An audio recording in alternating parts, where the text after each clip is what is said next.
piano scales and why you probably shouldn't practice them. I get many questions, especially from amateur pianists, but also from future professionals on how they should practice scales. I have heard terms like Russian scales, where your hands go separately and together. And I have read many questions in my Facebook group, on my Instagram channel. And this video I would like to explain to you why you probably shouldn't practice scales, at least not in the way that you think you should. So stay tuned. Scale. What is a scale? First of all, it's everything that goes up and down the keyboard in a diatonic way, right? So we have major scales, minor scales, chromatic scales, and other forms of scales, for example, in other modalities from church music, etc. But usually people refer to major and minor scales. And why do people think that they should practice scales? First of all, it's because they are a part of classical music very often, and in many pieces you will see that there are many kinds of scales. So once you know scales, of course, it will be very beneficial to you and your overall piano technique. The problem though is that many people practice them too much. They practice for hours, and this is usually not very beneficial. First of all, if there is no real technical foundation, so if there are no independent fingers, if the fingers are not strong enough, and if you don't know when to relax between those little movements. And the problem is with scales is that the thumb movement is the biggest challenge, right? And people usually don't practice the thumb movement. They just practice up and down, and therefore they don't improve. They push it to the limit. They try to make it faster, but it doesn't work because the thumb movement is not in place. So if you play and practice scales at all, you should focus first and foremost on that thumb movement, and the rest of it, playing 1 to 5 is really not that difficult. It's actually very easy, and every child can do it. And many people also think that going through many different keys is very beneficial, going through all the different major and minor keys, but that's really nonsense.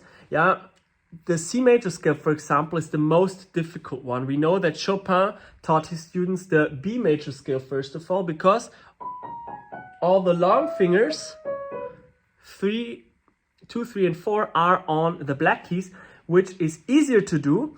And the C major scale, for example, where you have only white keys, that looks easy in theory, but is actually very difficult because you don't have these black keys, and technically you have to do much more from the thumb and from the wrist. And that's also where the challenge lies, to be flexible in your playing, not to force anything. And most people make that mistake that they practice scales for hours and push and push and push, and that doesn't really help. Actually can also harm you. So you get tense, you strain your hands, you feel strain in hands and arms, and you might get long-term problems. So what should you do instead? What you should do instead is learn about harmony. That's absolutely fine, but you don't do that by playing for hours up and down the keyboard. And you should also learn about general techniques. So you should learn on how to practice certain parts in your pieces. Because let's be honest, if you're watching this video, you're very likely to be a very busy student or a very busy amateur, a student who has many other subjects in school and in university, or an amateur who is working, or even if you're retired, you have other obligations and you don't want to spend so many hours at the piano and not make progress, right? If you spend hours, you want to make progress. So what you should do instead is make sure that you can identify the tricky passages in your pieces, and then you have a set of exercises that you can use to actually master those passages and those challenges. You should once really master the scales and know how to practice them, but not up and down like most people do it. But you should also apply certain exercises that will help you with the thumb movement, with the wrist movement, and on how to stay relaxed even though you're playing very fast. Because let's be honest, playing fast is the result, it's not the goal. If you do the technique properly, you will also improve your speed and increase your speed naturally. It will not be any difficulty for you. So that being said, you need those exercises and you need a good foundation for your technique. You need to learn about harmony in general, and then the scales will come naturally. But you will not improve the scales by practicing scales. That sounds a little bit contradicting, but it is actually the truth. It's not paradox, it is the truth.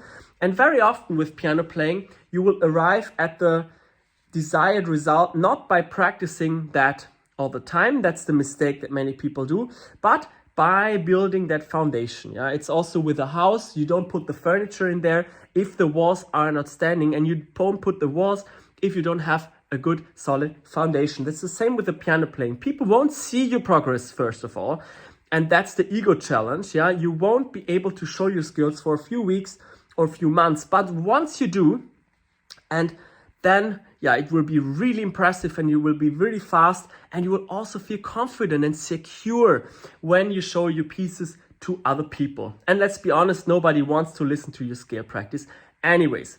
So if you want to learn how you can apply that to your busy schedule, how you can build a solid foundation for your technique, and how you can master skills, by not practice them, by practicing other things, by building a technique in general, then apply for a free piano lesson with me, where we will look at your situation. We look what you have done so far, what was good with that and what was bad with that, and what we need to change in order for you to make progress faster. Apply at aaronpilson.com/academy, and we see each other again in the next video.